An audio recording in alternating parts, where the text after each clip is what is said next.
Assalamualaikum warahmatullahi wabarakatuh. Alhamdulillah. Alhamdulillahirrabbilalamin. Assalatu wassalamu ala asrofil anbiya'i wal mursalin wa ala alihi wa sahbihi ajma'in. Amma ba'du.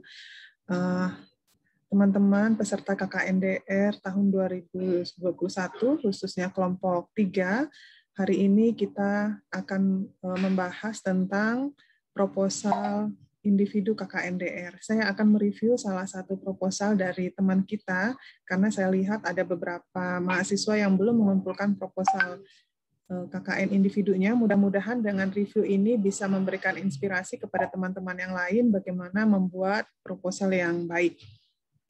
Saya akan share screen.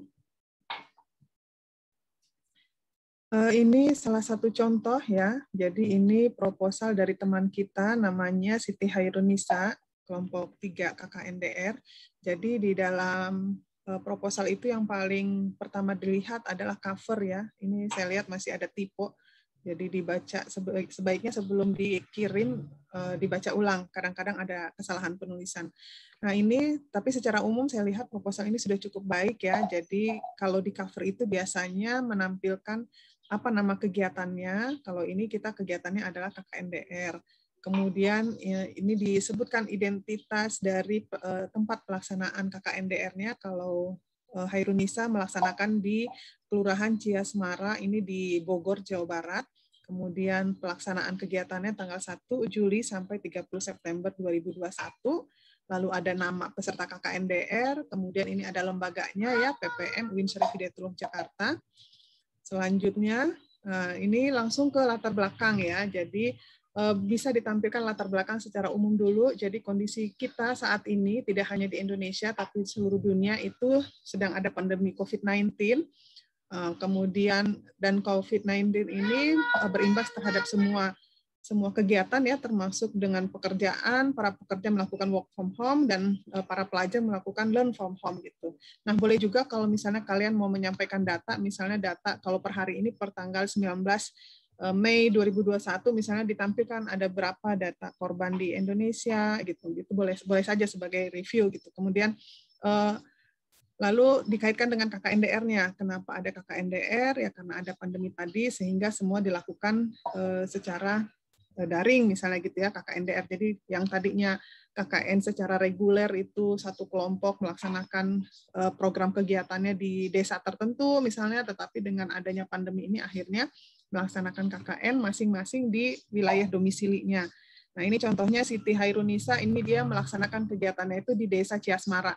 Jadi tadi latar belakangnya itu dari yang umum sampai mengerucut ke desa atau kelurahan tempat kalian melaksanakan KKN. Nah, ini bisa didapat dari hasil survei kemarin. Kalian kan sudah melakukan laporan survei gitu ya. Jadi kan nanti ada gambaran apakah di desa itu apakah dia daerah pertanian, persawahan atau apa gitu ya, atau misalnya daerah industri kayak di Cikupa atau di mana gitu ya. Nah, ini silahkan disebutkan sedikit gambaran tentang desa tempat kalian melakukan kegiatan. Lalu tema kegiatan, boleh masing-masing peserta KKN memilih temanya apa yang cocok dengan penerapan kegiatan kalian. Contohnya kalau Siti Hairunisa ini temanya mengembangkan desa Ciasmara dengan menciptakan kepedulian masyarakat dalam menerapkan perilaku hidup sehat dan bersih. Yang lain juga boleh, silahkan tema apa saja. Kemudian ini tujuan kegiatannya, ini boleh ada, boleh tidak nih yang D ini ya, aspek mendasar kegiatan, kalau diadakan boleh, kalau nggak ada juga nggak apa-apa. Tapi yang perlu misalnya ini, waktu dan tempat kegiatan. Ya, ini disesuaikan dengan jadwal dari PPM ya, kan PPM sudah menampilkan time schedule-nya yang berbentuk tabel itu warna-warni, silahkan disesuaikan tanggal-tanggalnya. Nah ini ditulis, jangan lupa ditulis tempat pelaksanaan kegiatannya di mana. Gitu. Oke.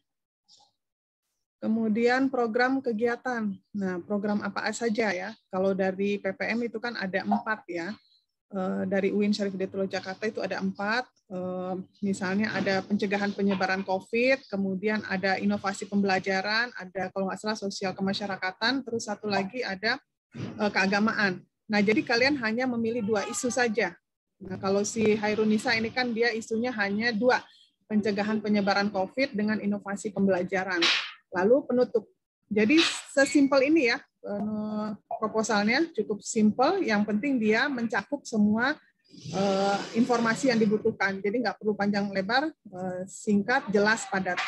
Mungkin itu yang bisa saya review, mudah-mudahan bisa menjadi gambaran buat teman-teman yang sedang menyelesaikan proposalnya. Semoga cepat selesai, lancar, dan sehat selalu. Jangan lupa jaga protokol kesehatannya. Terima kasih atas perhatiannya. Assalamualaikum warahmatullahi wabarakatuh.